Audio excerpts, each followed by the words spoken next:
Salut tout le monde.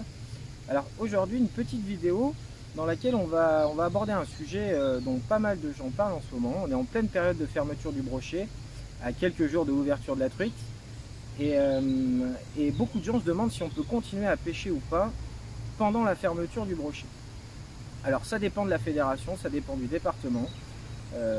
Moi ça fait 3 ans que la fédération de laquelle je dépends, en Charente-Maritime, a sorti une réglementation qui nous permet de continuer à utiliser certains leurres pendant la période de fermeture du brochet. Donc le but du jeu, forcément, c'est de ne pas cibler le brochet. Donc tout ce qui est shad, tout ce qui va être finesse, tout ce qui va être leurre métallique, cuillère tournante, lame, etc. Leurre dur, jerk, etc. On n'a pas le droit de les utiliser. Par contre, on peut continuer à utiliser certains types de leurres souples. Alors par exemple, on va pouvoir continuer à utiliser tout ce qui est worm, voilà, pêcher en waki ou monter aussi sur des têtes plombées, etc. Ça fonctionne pas trop mal. On va pouvoir continuer à utiliser tout ce qui va être des larves, des imitations d'insectes. Alors, moi je vais vous présenter quelques leurres qui font tous partie de la gamme de leurres de chez Fish Up, qui sont super efficaces et qui permettent de continuer pendant cette période de fermeture.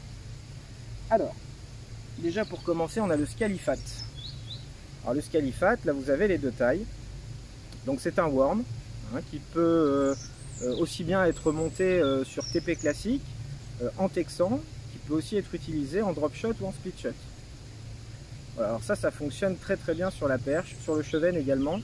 Et pour les plus grandes tailles, il y a des très très bons résultats sur le cendre. Alors ensuite, on va avoir les petits insectes. Alors là vous avez la diving bug, et là vous avez la dragonfly. Alors ça c'est des leurres qui fonctionnent très très bien. La diving bug elle marche très très bien sur les pêches à gratter.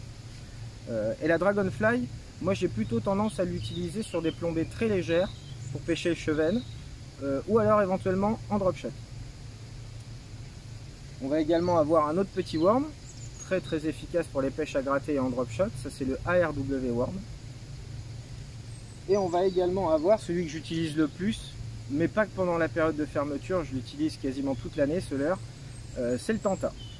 Alors le Tanta, pas mal on dit, ouais c'est annelé, c'est pas spécialement une larve, etc. Alors il faut savoir que le Tanta à la base, c'est une imitation de larve, voilà.